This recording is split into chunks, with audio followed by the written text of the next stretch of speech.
Hello, booktubers. Welcome to my channel, or welcome back if you have stopped by before.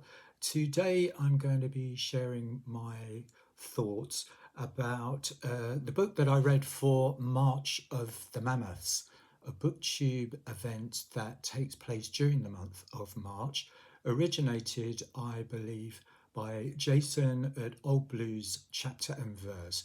I'll leave a link to his channel in the description box below.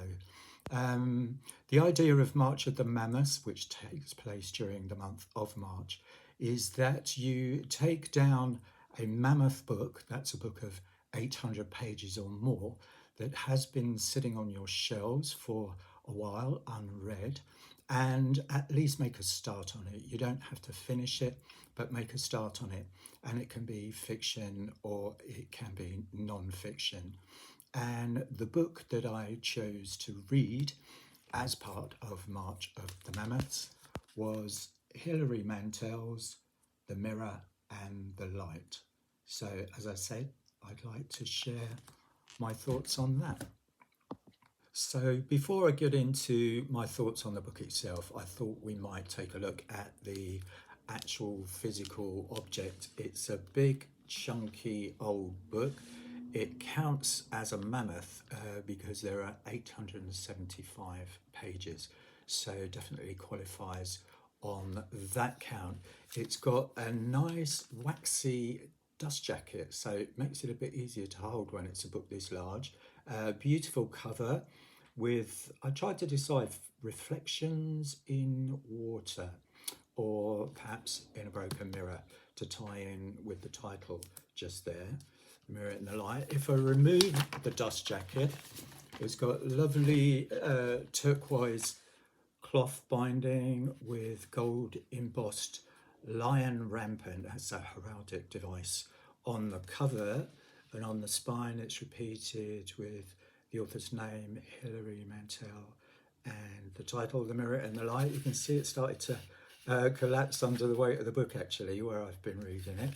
The end papers, black and white photograph. I think this must be Traitor's Gate at the Tower of London. It doesn't specify that's what it is, but certainly that's what it's meant to evoke. And for those of you who might not know, Tower of London, of course, not just a prison. There were royal apartments, very sumptuous royal apartments in the Tower of London. Traditionally, it was where the Queen would always spend the night before her coronation, but probably more famously known as a prison. And anyone who was being brought to the Tower of London as a prisoner to be kept in a cell, or worse, to be interrogated, would be brought up the River Thames and in through Traitor's Gate and shown through to their cell. Not everyone who entered through these gates would have left again, of course, although some people did. The Princess Elizabeth, later Queen Elizabeth I, was held prisoner by her sister Queen Mary in the Tower of London for about 2 months, and of course she was released because she later goes on to become Queen. So there you are. The Mirror and the Light is the third part of the Wolf Hall trilogy by Hilary Mantel, telling the story of Thomas Cranmer, King Henry VIII's right-hand man and close advisor. And the first part, Wolf Hall, published in 2009, won the Man Booker Prize. And part two, Bring Up the Bodies, published in 2012, repeated the feat of winning the Man Booker Prize for Hilary Mantel. And this part, the third and final part, published in 2020. So what did I think of it? Also, before we start properly on what I think about the book itself, I'm just going to point out that you do get at the front of the book a cast list, a cast of characters. Very often my heart will sink when I see this at the front of a book, because I know I'm going to have my work cut out keeping track of everyone who's in there. I counted this list. There are 103 characters in this book, and perhaps to confuse things a bit more, some of them have titles, of course. So the Duke of Norfolk will also be referred to as Thomas Howard, and Thomas Cranmer will also be referred to by his title of the Archbishop of Canterbury. So it does expand the list of names that you have to deal with. So this is is going to be very handy. You're going to want to refer back to this. And as kind of alluded to in that point I just made, as well as our hero, Thomas Cranmer, there are 10 other characters called Thomas in this book. And you'll definitely, at the start of reading anyway, until you get familiar with the cast, you're going to want to refer back to this. Of course, the largest percentage of these characters are real historical people. But Mantel has also invented some characters, as if there weren't enough. But she will always tell you their invented character. That's, who was that? Bastings the Barge Master. He was invented character. There are 4 others, but they do all tend to be very minor characters, servants, basically, that kind of thing. Also, at the front of the book, you're going to get 2 family trees. They're simplified family trees. This one of the Tudors themselves, and over the page, a family tree of Henry VIII's rivals for the crown. These people will play a large part in the story. You'll be hearing a lot more about these people. I will also say at the back of the book, Mantel, in an author's note, has written a potted history of all the characters. It's very satisfying, actually, all those characters, because the book finishes and you're kind of left hanging. Well, what happened to him? What happened to her? This is a potted history of all the people that appear in the book that are left alive at the end of the book, and it will tell you what happened to them in the years ahead. So very useful. So I do think you'll be referring to all of those resources as you read the book. And finally, before I start on the story, can I just mention spoilers? Is it possible to have spoilers in a story about real life events that happened 500 years ago? I don't think so. So you may find spoilers in my thoughts here, but I will try to avoid being too specific about the fate of some people, just in case you're unaware of it, or you've forgotten about it, or particularly if you're still reading the first 2 volumes and haven't got to this book yet. But there will be exceptions, and one of those is Anne Boleyn. It's going to be hard to avoid the spoiler. I think we all know that she loses her head, and the very first line of the book, literally it starts, "Once the Queen's head is severed, he walks away." We're talking about Thomas Cromwell. So the book literally starts as Anne Boleyn's head hits the floor. And then the story then goes on to chart the life of Thomas Cromwell, the continuing life, of course, from the first 2 volumes, the continuing life of Thomas Cromwell, and the work that he does as the right-hand man of King Henry VIII. So basically, it's furnishing anything that the king requires. Any whim gets indulged, any orders that he issues have to be followed. So there's a lot of work. Of course, with Anne Boleyn out the way, the next obstacle, well, it's not too much of an obstacle left. She was the last obstacle for Henry to marry James Seymour. After Jane Seymour will come Anne of Cleves. After Anne of Cleves will become Catherine Howard. But there is much else going on in the book. It's not just about the marriages. There are marriage contracts for both of the king's daughters. The Princess Mary, I should correct myself, it's Lady Mary. His existing children are declared illegitimate. So Princess Mary and Princess Elizabeth become Lady Mary, Lady Elizabeth. His marriages have been declared null and void, so therefore his children have been made illegitimate by that process. There's marriage contracts to arrange for them still, and Elizabeth's only 2 years old in this book as it starts. There's an uprising in the north of England that rumbles on for almost the whole of the book, so there's a lot going on there that has to be resolved. There's Henry's religious reformations. He's split from the Church of Rome.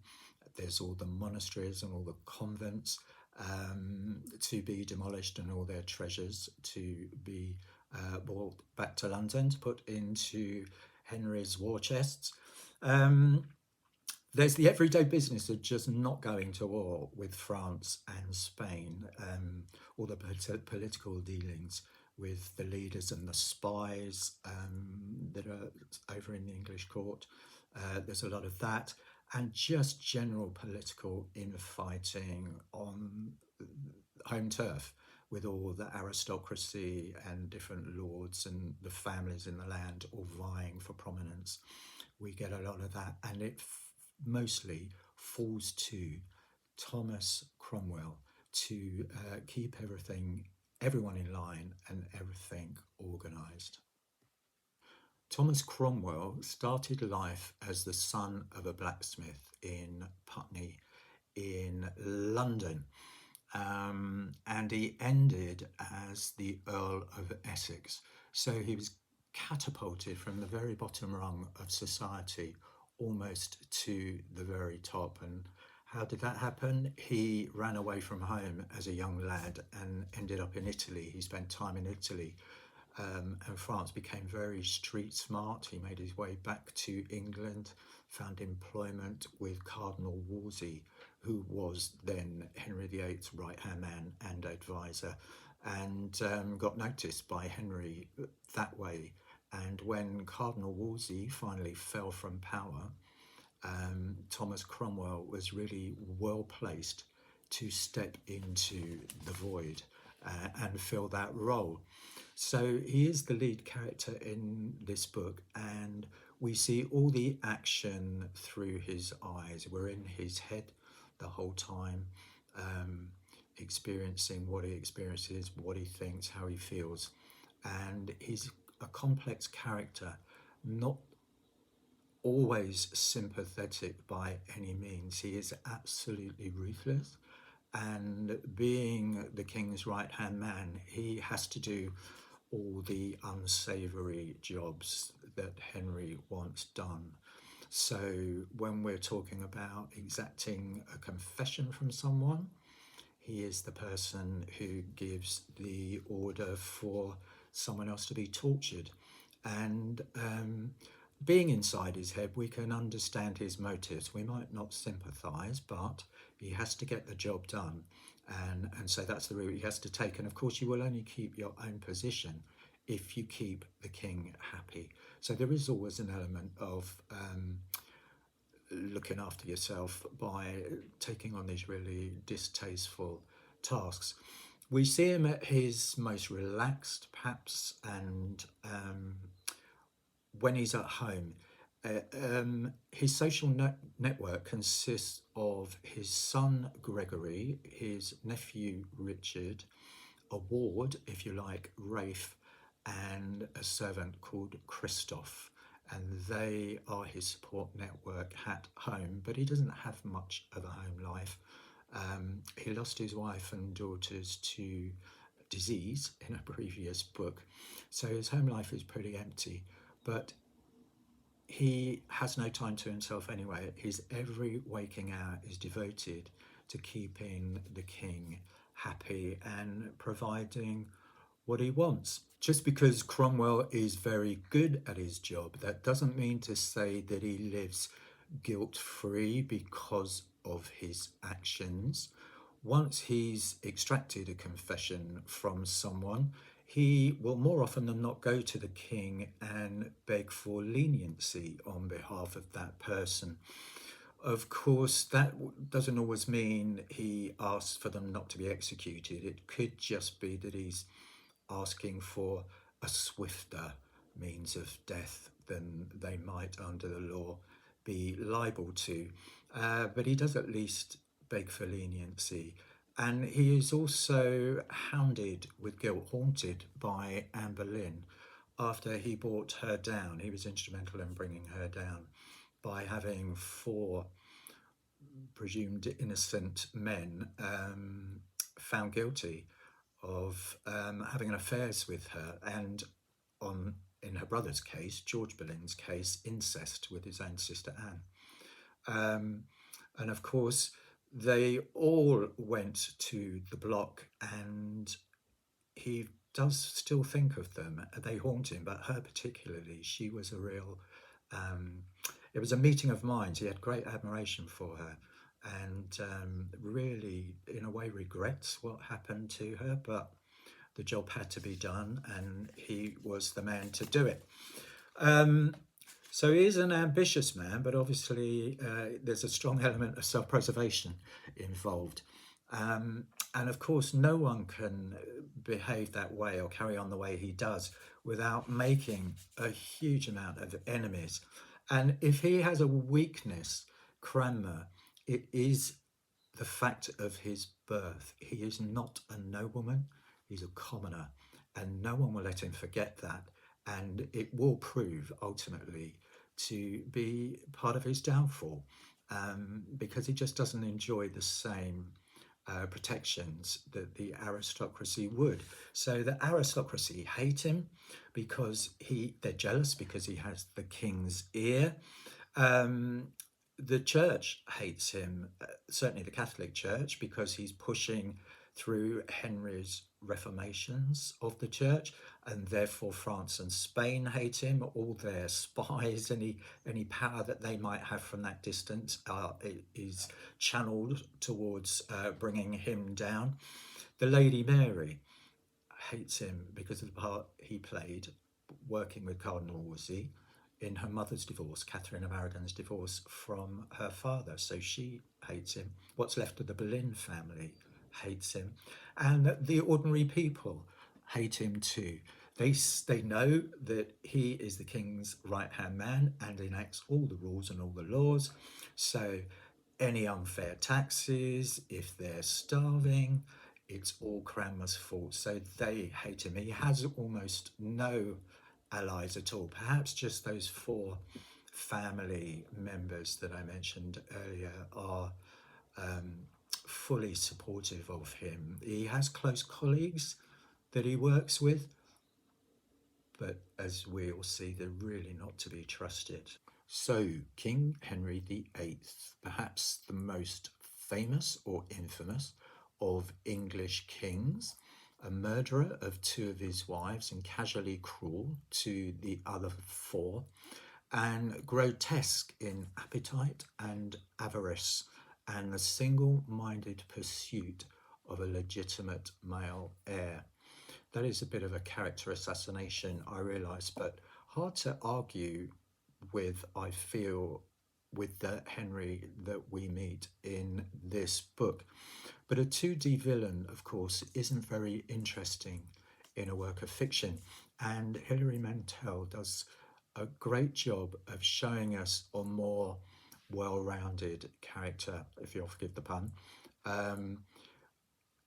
We do, of course, see the monster. He is like a dangerous, wounded lion. And he is literally wounded. He has a wound in his leg. It was an ulcer that has never healed properly. So he has a hole in his leg that is bone deep and suppurating most of the time. So he lives in constant pain, very often in agony. And I guess there's some sympathy to be had about that, but it makes him very dangerous to be around. His temper is very short. He will lose that temper and he will lash out at family, at friends, at foe. And of course, if Henry VIII lashes out at you, that can be lethal. But a side of him that I'd not really seen before, considered that Mantel shows us, is that he was racked with guilt sometimes about his treatment of people. He really was. He really played on his mind. And also, I know it's all relative this, but sometimes he really had to be pushed into signing someone's death warrant. He wouldn't always do it willingly, as I'd maybe assumed he did it gleefully. He really, they had to cajole him into doing it with certain people because it didn't sit very well with him at all. But there is no question that he was, in the main, an intensely cruel man. Um, he's like a petulant man-child with, he believes, his power has been invested in him by God. And I suppose it's difficult to argue with someone who has that self-belief because they are never wrong, and you can't argue with them. Um, but on the flip side of that, Mantel shows us that he can be delighted by a shiny trinket. His eyes can fill with tears when he gets a bit sentimental. He can recite poetry, he can sing love songs, but it's not very long until he will visit the most unholy death on anyone who contradicts him or stands against him. So one has to put yourselves in the shoes of the people who had to operate around him or live in the vicinity of him. Thomas Cromwell, his daughters Mary and Elizabeth, the nobles at court, all the nobility at court, the servants at court, and not least, of course, the 6 women whose misfortune it was to be married to him at one time or another. Divorced, beheaded, died. Divorced, beheaded, survived. I think every school kid of my generation certainly learnt that rhyme to fix in our heads forever the fate of Henry's 6 wives. But it does, of course, reduce them to complete caricatures. But there's been a lot of work recently by authors like Philippa Gregory and Alison Weir to put flesh on the bones of these unfortunate women that caught Henry's eye, to give them their story back, bring them out from under his shadow. And he cast a very big shadow, of course. There's even a West End, award-winning West End musical called Six, telling the lives of these women, their lives, loves, and the infamous X that they all have in common, or so the tagline reads. All 6 of Henry's wives appear in this book.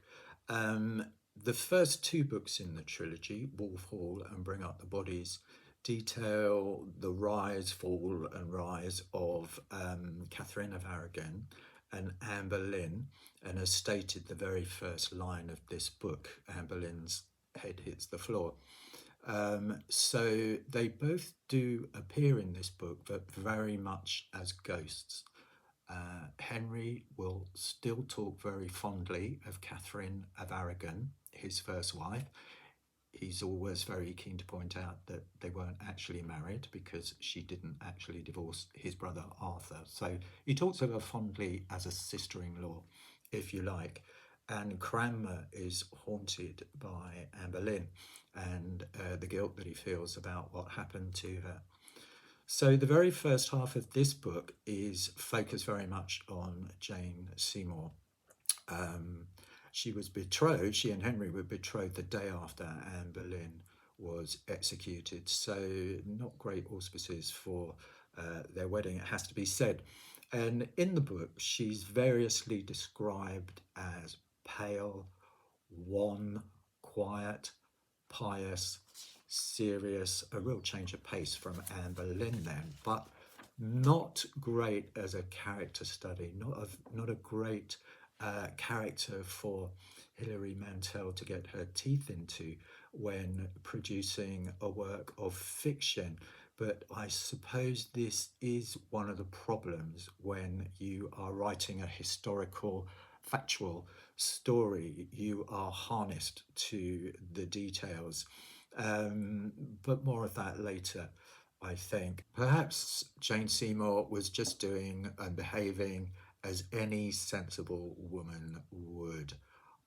Following in the footsteps of Anne Boleyn, you're going to keep your nose clean and you're going to keep your head down, and just pray night and day that you can produce a living, healthy male heir for Henry. And then, to everyone's joy, that's exactly what she does. To everyone's joy except her own, perhaps. No spoilers here.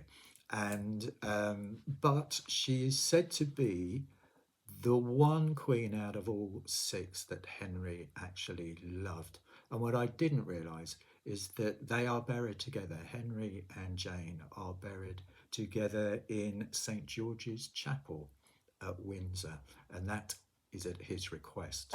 Anne of Cleves is wife number 4, and this is the only one of Henry's marriages that was contracted sight unseen. Hans Holbein, the court portrait painter, went over to Cleves to paint a picture of her, which was brought back to Henry, and it's that sealed the deal. He saw the picture and he said, yes, fine, I'll marry her.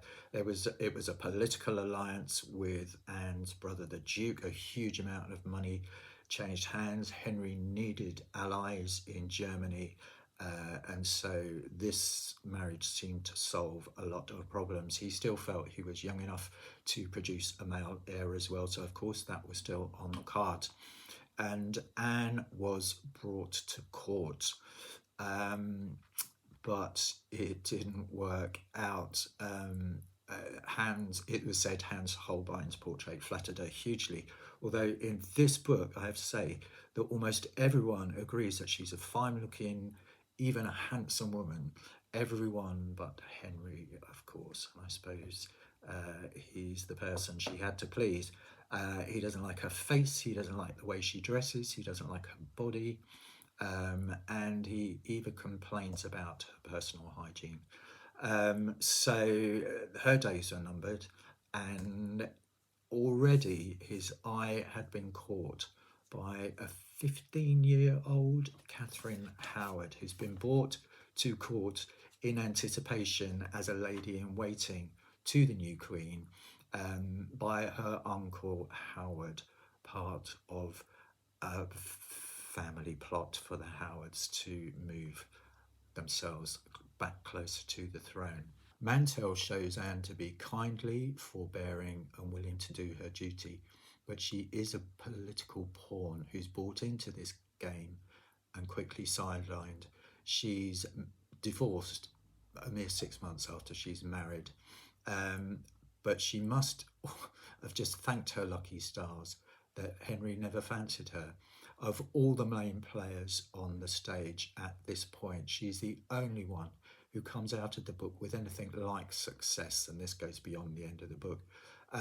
But because she never contested the divorce or made any kind of fuss at all, Henry settled large amounts of money on her properties, land.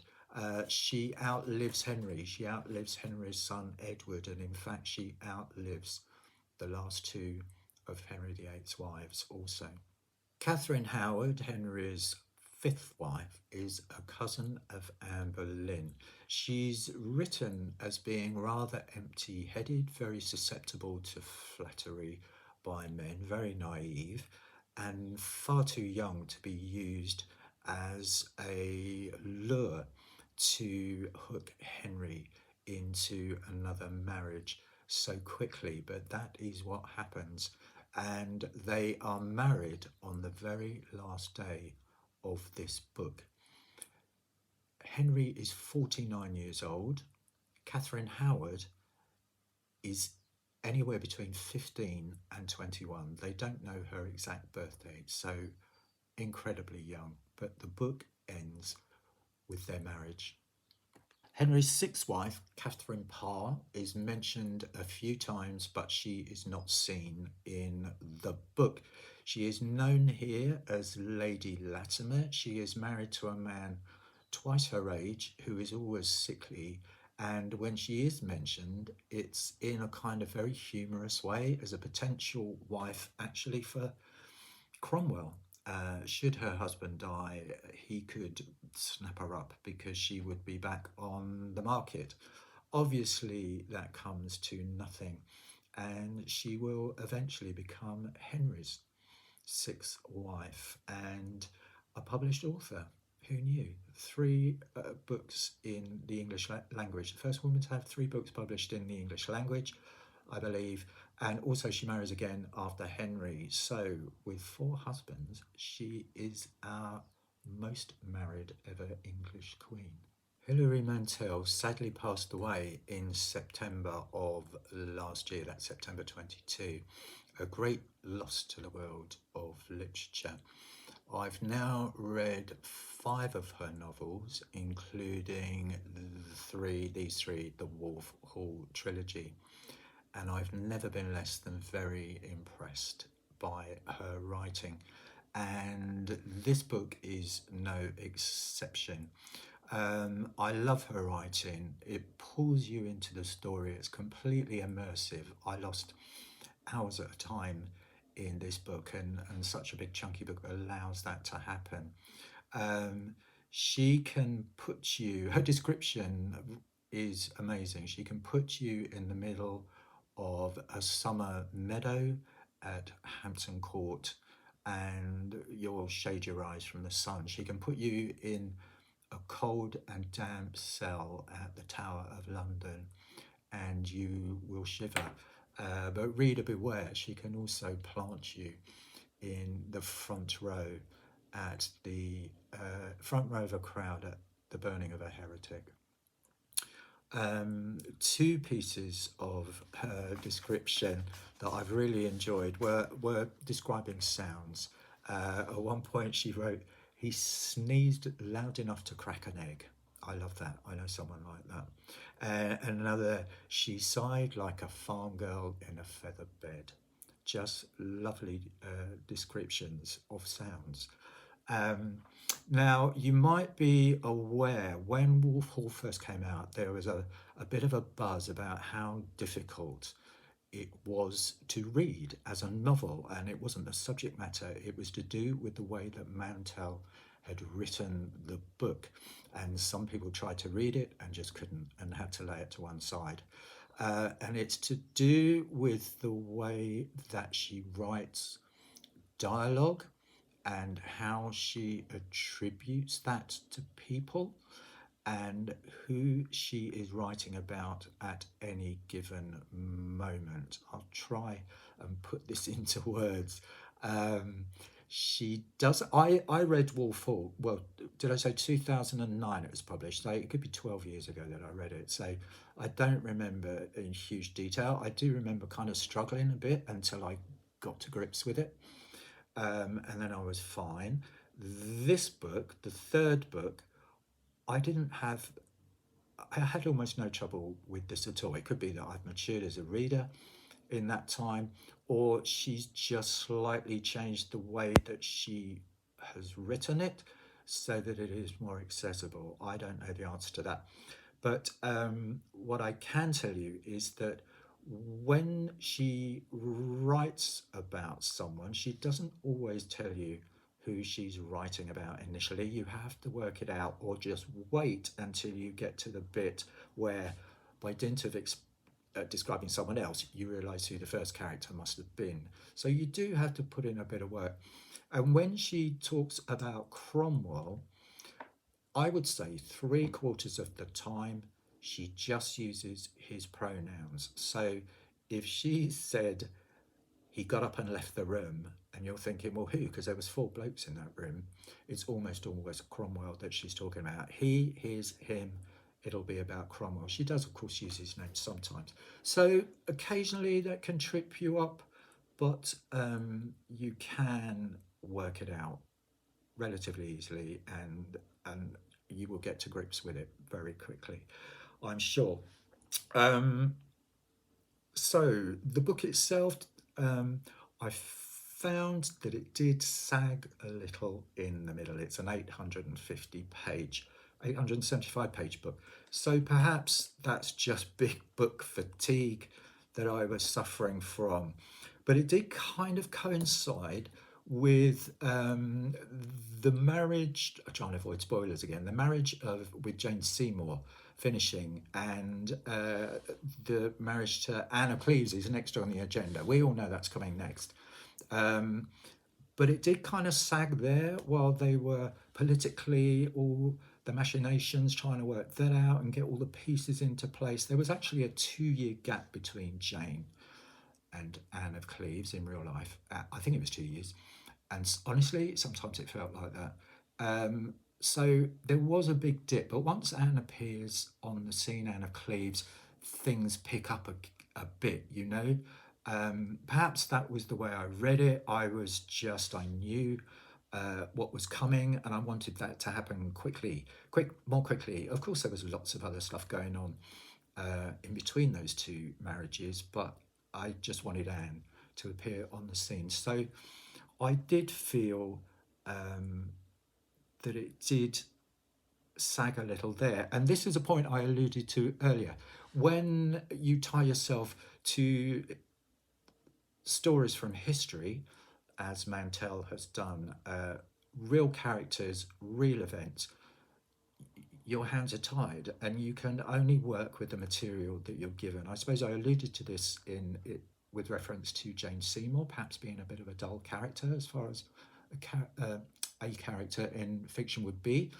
And similarly, not much happening in those 2 years. And Mantel couldn't just invent a racy subplot, to get us through, because that didn't happen in real life. So it didn't happen in the book. So yeah, with those will be my major critique of it, I would suggest. So did I enjoy this book and would I recommend it? Yes, I enjoyed it very much. It gets a big thumbs up for me. I'm happy that I managed to finish the trilogy and see Thomas Cromwell's story through to the end. As I've mentioned already, I found it very immersive.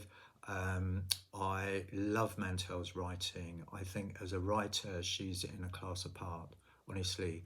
And I found this book fascinating, brutal, beautiful in some places, and very moving at the end. So yes, I would recommend it. Anyone who has read the first two parts will naturally be heading towards this third and concluding part and will enjoy it hugely, I'm sure. And if you haven't yet, if you're holding back, you're a bit nervous because of the reputation about Wolfhall, I would just say dive in, and it will reward you and you will enjoy it hugely, I feel sure. So there we are. Those are my thoughts on my March Mammoth, Hilary Mantel's The Mirror and the Light. Thank you for watching today, and especially thank you if you stayed right to the end. I've no idea how long this video is going to be. You could probably have read the book more quickly. And if you enjoyed this video, then do please like and subscribe, and hopefully I'll see you in the next one. Goodbye and happy reading.